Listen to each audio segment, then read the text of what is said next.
Nabi Allah Adam.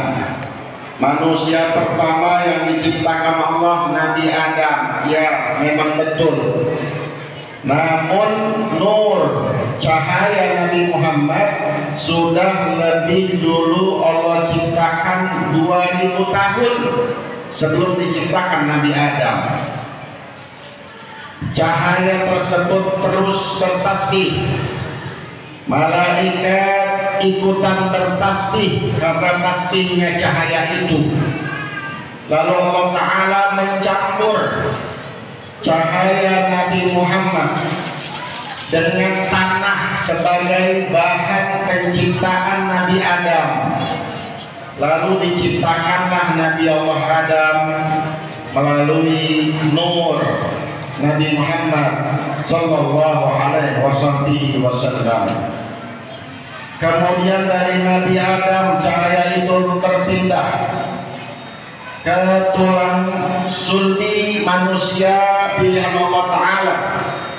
Dari Adam pindah ke Iblis, kemudian ke Nabi Allah Nuh, terus berpindah dan berpindah sampai dipilih Nabi Allah Ibrahim. Turun ke anaknya cahaya itu pada tulang sulbi Nabi Allah Ismail. Kemudian Allah memilih kedua orang tua Nabi. Ayah Nabi namanya siapa, Pak? Ayah Nabi namanya Abdullah. Ibunda Nabi namanya siapa, Bu? Siti Aminah. Cahaya itu diletakkan pada tulang sulbi Abdullah, lalu berpindah ke dalam rahim Aminah. Aminah ini dikenal yaitu wanita al-muni'ah, wanita yang menjaga kehormatan, wanita yang tidak pernah berbuat perbuatan keji. Dari Aminah sampai ke atas tidak ditemukan satupun di antara mereka yang pernah melakukan perzinahan. Ini disebabkan Allah ingin menjaga kemuliaan Nabi Muhammad sallallahu alaihi wasallam. Ketika nur Nabi Muhammad berada di dalam rahim Aminah, Aminah tidak pernah mengetahui dirinya tengah mengandung. Dia tidak pernah tahu di dalam perutnya ada calon kekasih Allah Subhanahu wa Ta'ala, karena malaikat memberikan kabar kepada Aminah, wahai Aminah, engkau akan melahirkan seorang nabi akhir zaman. Engkau akan melahirkan calon kekasih Allah Subhanahu wa Ta'ala. Jagalah bayimu baik-baik. Usia kandungan yang pertama di bulan pertama itu dimulai pada bulan Rajab.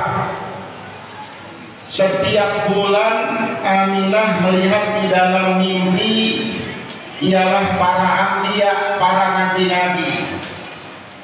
Di bulan Rajab, bulan pertama, Aminah didatangi oleh Nabi Allah Adam. Di bulan yang kedua, Aminah didatangi oleh Nabi Allah Idris. Di bulan yang ketiga, Aminah didatangi Nabi Allah Nuh. Bulan yang keempat, dalam mimpinya Aminah didatangi oleh Nabi Allah Ibrahim. Di bulan yang kelima, pada mimpinya Aminah melihat ialah Nabi Allah Ismail. Di bulan yang keenam didatangi Nabi Allah Musa. Di bulan yang ketujuh didatangi Nabi Allah Daud. Di bulan yang ke-8 dalam mimpinya Aminah didatangi oleh Nabi Allah Sulaiman. dan di bulan yang ke-9 yaitu bulan Rabiul Awal beliau didatangi oleh Nabi Allah Isa. Kesemua para nabi berpesan kepada Aminah, engkau akan melahirkan calon matahari kemenangan. Tak lama lagi engkau akan melahirkan seorang makhluk yang paling dimuliakan oleh Allah. Jika bayimu lahir, beri nama dengan nama Muhammad. Beri nama bayimu itu dengan nama Muhammad. Allahumma salli wa sallim wa barik alaihi wa ala alihi. Aminah berkata, selama aku mengandung Rasulullah, aku tidak pernah merasakan kepayahan, kesusahan, berat membawa bayi, tidak pernah aku merasakan. Dan ketika beliau seperti merasakan dalam perutnya itu ada gerakan bayi yang mau keluar, Aminah mengangkat kedua tangannya meminta kepada Allah, ya Allah, aku seorang diri, tidak ada orang di dalam kamarku, tolong kirimkan bala bantuan untuk membantu proses persalinan. Allah tidak tinggal diam. Yang Allah kirim siapa? Sayyidatuna Maryam. Kemudian yang Allah kirim siapa? Sayyidah Asia, istri Fir'aun, dan beberapa bidadari dari surga turun ke bumi untuk membantu proses persalinan dari Aminah. Bidang-bidangnya ada wanita-wanita solehah. Nih ibu-ibu masih pada ada yang ingat gak nama bidang siapa? Masih ingat gak? Bidangnya Rasulullah wanita-wanita solehah. Siti Maryam, Siti Asia, bidadari dari surga. Tak lama kemudian alhamdulillah Rasulullah lahir dalam keadaan mata beliau seperti orang yang memakai celak mata. Tali pusarnya telah terpotong, kemaluannya telah terhitam. Rasulullah lahir, keluar pancaran sinar yang keluar dari tubuhnya hingga menerangi satu istana di negeri Syam. Wa inna ummi ra'at hina wa ba'atni nuran aba'at bahu busur Syam. Dan sesungguhnya ibuku melihat pancaran sinar yang keluar dari tubuhku hingga menerangi satu istana di negeri Syam.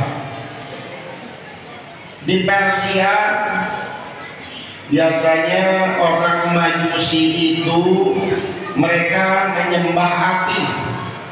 Di Persia ada api yang dijadikan sebagai sesembahan orang Majusi. Api ini subhanallah 1000 tahun belum pernah padam. Namun bersamaan dengan dilahirkannya Nabi Muhammad, api tersebut 1000 tahun belum pernah padam. Namun disebabkan Rasulullah lahir, api itu seketika langsung padam.